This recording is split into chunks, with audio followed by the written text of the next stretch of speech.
So now you have created your design. It looks nice and seems to work well also. But what's next? How you will take the design from the computer screen to real life? There are so many ways how you can do it. One of them is drawing.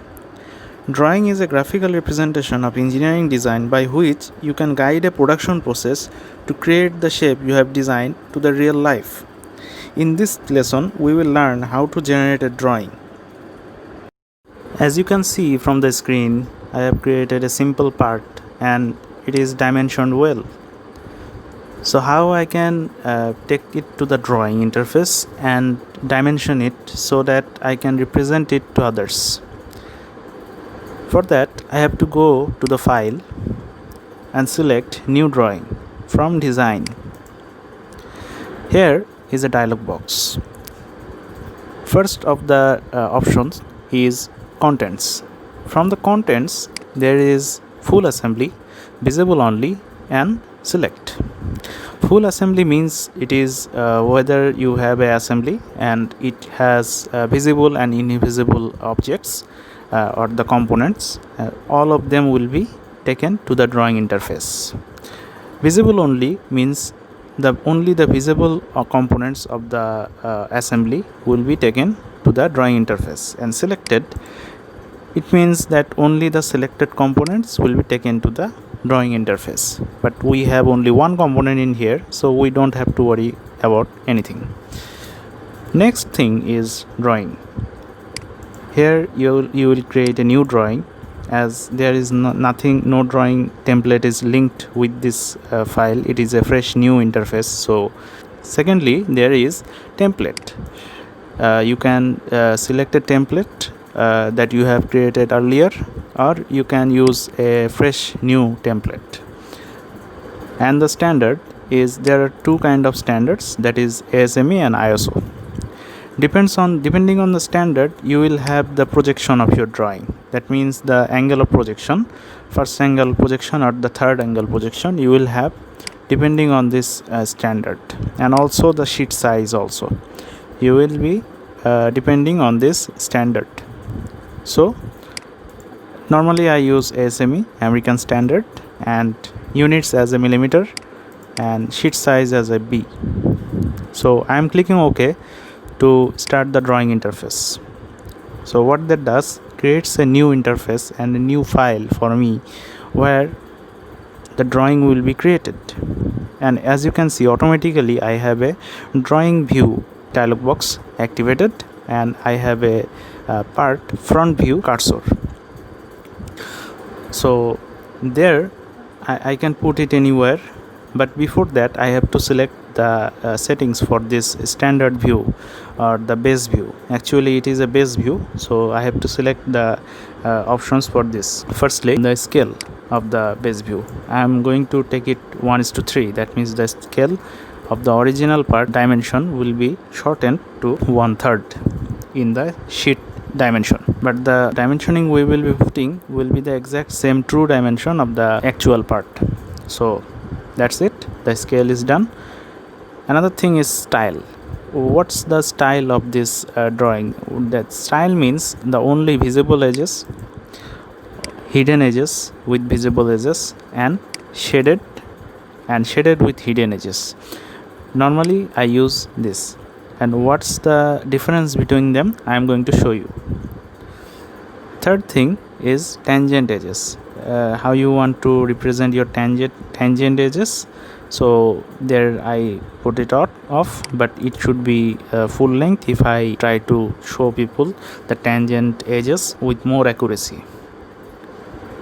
So I am putting this in here and left clicking here and then selecting OK. So what you can see, it is a drawing that is created by lines and hidden lines. The hidden lines are representing the hidden edges that can't be seen from this front side, but that is still in there and we can see it. So that's the hidden edge, and I am going to show you some other options for this, such as the shaded. Shaded looks like this, how you see it in the Fusion interface. and shaded with hidden edges seems like this. It will be shaded, but the hidden edges will be also highlighted in here, and the wireframe seems like this. So I like to keep it in this way. Now as you created this in a base view, you can also create the projected view of this base view. So how you can do that? Click on projected view and select the base view. So you can align the views with it, and also an isometric view, and right click, select OK. You can see the views are created and they also are linked.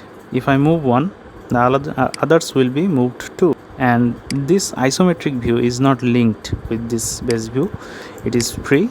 So you can also make it shaded view to better representation. So now we have our views in place.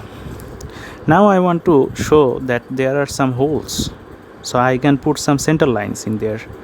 So center mark, and there are center line. For center line, I am going to show them in here. Between these there is a hole, and that is a center line, and there is also a center line, and there is also a center line. Right click, OK.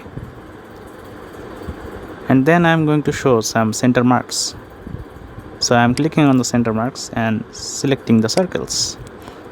So these are the center marks for the circles. So it looks OK. Now I am right clicking and selecting OK. At this stage, I can create the dimensions for this drawing, which are the true dimensions for the design. So I am going to click the dimension and clicking the areas or the elements that I want to be dimension. So first I am clicking this circle and verifying its diameter is 57. Secondly, I am going to select the linear dimension between this center and this center. And thirdly, I am going to place a linear dimension between these.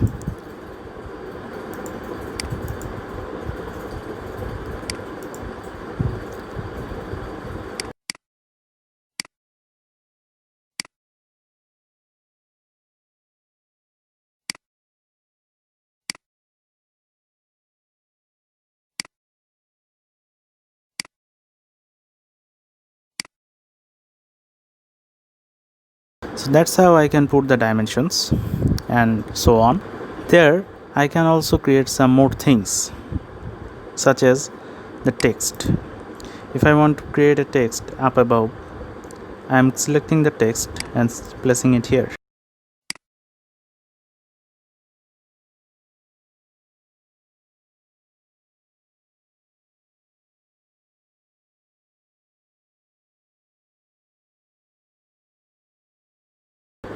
I can change the text by the text height.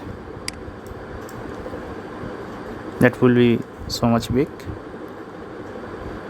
And I can make it bold, italic, underlined, whatever I want. I can also make it the center in the justification, and any other of the justification. I can also put the symbols in the text. So there I can put some letters to add some more information.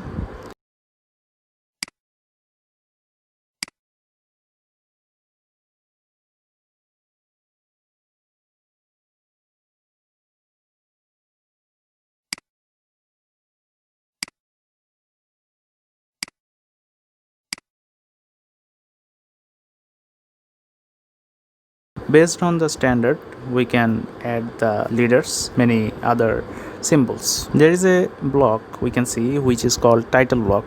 We can add this title block and edit this title block also. How we can edit it? We can double click on the title block and you can edit the project. So those are the basics for the drawing of Fusion 360. You can dimension your part, you can add leaders to note a specific portion of your drawing, and also put some texts in the drawing sheet. And after that you can save it You can also output it in PDF. If you go to the PDF and open PDF, click open PDF after the generation, that will be generated and opened. So that's how you can work on Fusion 360 drawing interface. It is very easy and it is a good way to represent your design or drawing to the manufacturing process and the team you are working on.